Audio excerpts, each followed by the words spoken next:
న్యాయవాది మిత్రులకు మేధావులకు జై భీమ్. మరి ఈరోజు జూన్ 28 మరి జూలై 27 శనివారం ఏఎఫ్ రాష్ట్ర స్థాయి 17వ వర్క్షాపు కాకినాడలో జరుగుతుందని మీ అందరికీ తెలియజేశాము. మరి న్యాయవాది మిత్రులు అందరూ ఏ బారుకు ఆ బారు అందరూ ఏకం కండి. న్యాయవాది మిత్రులతో పాటు మేధావులు, ఎందుకంటే గ్రూప్ ఏ అధికారులు కానీ, రిటైర్డ్ జడ్జెస్ కానీ, డాక్టర్స్ కానీ, ముఖ్యంగా జర్నలిస్టులు కానీ, అందరూ అన్ని రంగాల్లో ఉన్నటువంటి ప్రజాప్రతినిధులు కానీ అందరూ కూడా అంబేద్కర్ వాదులు ఎవరైతే ఉన్నారో మరి అందరూ కదిలి రావాలని ప్రేమపూర్వకంగా తెలియజేస్తున్నాను. ఎంచేతంటే ఒక మూమెంట్, ఒక ఐడెంటిటీ కావాలి రాష్ట్రంలో, ఒక నిర్ణయాధికారం కావాలి. గత 10 ఏళ్ల నిర్మాణం ఇది. క్రమశిక్షణ కలిగి అంకిత భావంతో పనిచేస్తున్నాం.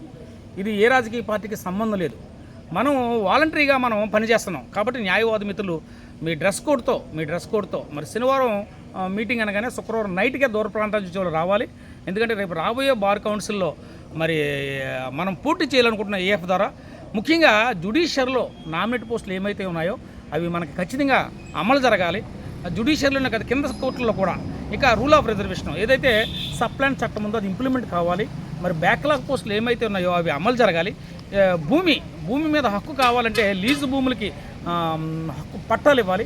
ఇలాంటి వాటి మీద అన్నిటి మీద కూడా నిర్ణయాలు తీసుకుని మనం జూలై 27న రికమెండేషన్, గవర్నమెంట్కి రికమెండేషన్ ఇస్తాం. అటు చంద్రబాబు నాయుడు కానీ, ఇటు పవన్ కళ్యాణ్ కానీ ఒక రికమెండేషన్ ఇస్తాం. ఎందుకంటే ఆంధ్రప్రదేశ్లో సుమారు 1,30,00,000 మంది జనాభా ఉన్నటువంటి ఎస్సీఎస్ తెలిసి గత 60 ఏళ్ళుగా మన పరిస్థితులు ఎట్లా ఉన్నాయన్నది వాస్తవాలు మనం గుర్తించి ఒక గవర్నమెంట్కి రిప్రజెంట్ చేయబోతున్నాం. న్యాయవాదులుగా అంబేద్కర్ మూవ్మెంట్ని, అంబేద్కర్ ఐడియాలజీని నెరవేర్చడం కోసం ఒక అంకిత భావంతో మీ అందరూ రాగలరని, మీ అందరూ ఎవరెవరు వస్తున్నారో మరి ఆ విషయాలని తెలియజేయగలని కోరుతున్నాను. ముఖ్యంగా జర్నలిస్టులు, రాష్ట్ర వ్యాప్తంగా ఉన్న జర్నలిస్టులు అందరూ మరి ఈ వార్తని మీడియాలో ప్రచురించి మీరు దీన్ని అవేర్నెస్ తీసుకురాగలని కోరుతున్నాను. జై భీమ్. నా పేరు Pinipe Venkataramakrishna, advocate, Ambedkar Alochana foundation chairman, Anaparthi bar association సభ్యులు. Thank you.